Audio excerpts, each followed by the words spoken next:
Lila and the Nose-Picking Predicament. Once upon a time, in a cozy little town of Buttonwood, there lived a curious and imaginative 7-year-old girl named Lila.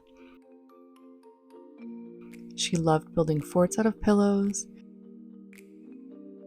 painting pictures of her cat, Mr. Whiskers,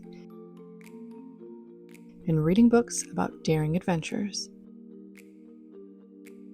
But Lila had one little habit that got her into trouble. She liked to pick her nose. "Stop that, Lila," her mom would say as Lila dug for treasure during breakfast. "It's not polite, Lila," her teacher, Miss Penny, would gently remind her at school. Even her best friend Mia would wrinkle her nose and say, "Ew, Lila, use a tissue." But Lila didn't see what the big deal was. "It's my nose after all," she thought. One sunny morning, while Lila was playing in the garden, she felt the familiar tickle in her nose. Without thinking, her finger shot up like a rocket, but this time, something unusual happened. "Hey, watch it!" a tiny voice squeaked. Startled, Lila pulled her hand away and looked down. She didn't see anyone. "Down here," the voice called again. Lila peered closely at her fingertip and gasped. There, balancing on the edge of her nail, was the tiniest, grumpiest looking fairy she had ever seen. Who are you?" she stammered.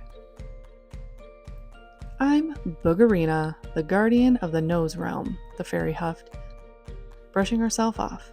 She wore a glittering dress made of shimmering green specks and held a wand that sparkled like sunlight on a puddle. "You've been poking around where you don't belong, Lila." "I didn't know there was a whole realm in there," Lila whispered, eyes wide. Boogerina crossed her tiny arms. "Well, now you do. And every time you pick your nose, you disturb our delicate world. You're causing nosequakes, and you've knocked over our booger bridges 3 times this week." Lila's cheeks turned red.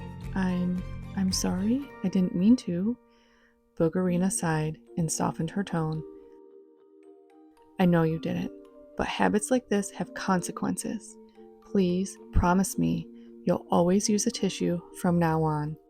It's safer for both of us." Lila nodded. "I promise. But could I visit the nose realm sometime? I'd love to see it." Boogerina chuckled. "Maybe one day, if you keep your promise. For now, just remember, your fingers belong outside the nose."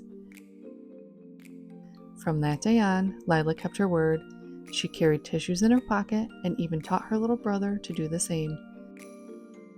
Though she never saw Boogerina again, Lila liked to imagine the fairy waving at her from deep inside her nose, happily rebuilding her bridges in peace. And so, Lila learned that even the smallest habits could have big effects, and that tissues were truly magical tools.